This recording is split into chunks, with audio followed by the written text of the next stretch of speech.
अभी हाल में ही संयुक्त राष्ट्र महासभा का 77वें सत्र की बैठक हुई।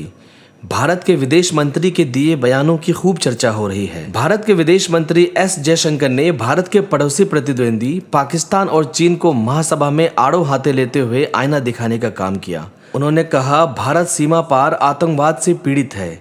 भारत किसी भी हाल में आतंकवाद को बर्दाश्त नहीं कर सकता और आतंकवाद का पेट पालने वालों पर भी कार्रवाई की जाएगी। विदेश मंत्री एस जयशंकर के इतने बड़े मंच पर दो टूक बयानों से लोग उनकी जमकर तारीफ कर रहे हैं।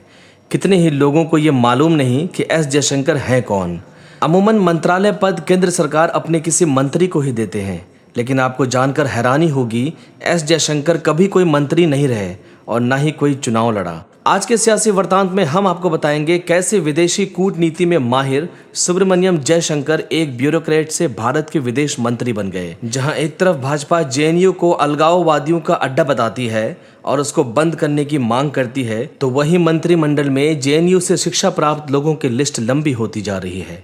निर्मला सीतारामन के बाद अब एस जयशंकर का भी नाम उसमें जुड़ गया है। एस जयशंकर ने जेएनयू से अपनी मास्टर्स की डिग्री राजनीतिक शास्त्र में ली है।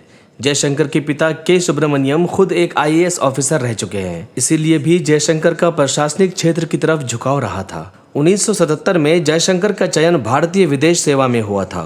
सोवियत यूनियन के टूटने के समय भारत की तरफ से भेजे गए मिशन में 1979 से 1981 तक अहम योगदान दिया। इसी दौरान जयशंकर ने रशियन भाषा भी सीखी। एस जयशंकर को तमिल, इंग्लिश, रशियन, जापानी भाषाओं की समझ है। जयशंकर को राजीव गांधी द्वारा श्रीलंका भेजी गई शांति सेना का प्रमुख सचिव और सलाहकार भी बनाया गया था।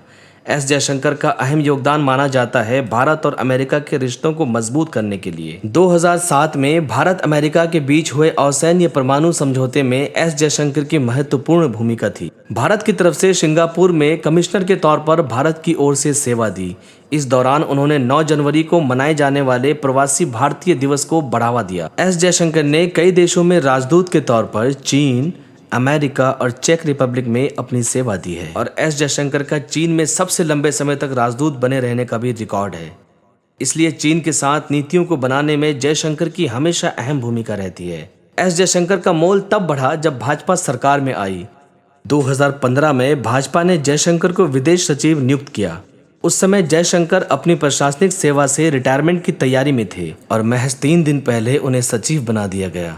भाजपा जब दोबारा 2019 में सत्ता में आई तो जयशंकर को विदेश मंत्री का पदभार दे दिया गया। हालांकि मंत्रालय में कभी किसी मंत्री के पद पर नहीं रहे जयशंकर को फिर गुजरात के राज्यसभा का सदस्य चुना गया और तब से जयशंकर विदेश मंत्री के पद पर कार्यरत हैं। दोस्तों, आपके लिए ये स्टोरी लिखी थी हमारे साथी फराज जमाल ने। अगर आप हमारी वीडियो यूट्यूब पर देख रहे हैं तो हमारे चैनल को सब्सक्राइब करें और अगर आप ये वीडियो फेसबुक पर देख रहे हैं तो हमारे पेज को लाइक करें ताकि जब भी हम कोई वीडियो डालें तो आपको पता चल जाया करे। तब तक के लिए नमस्कार।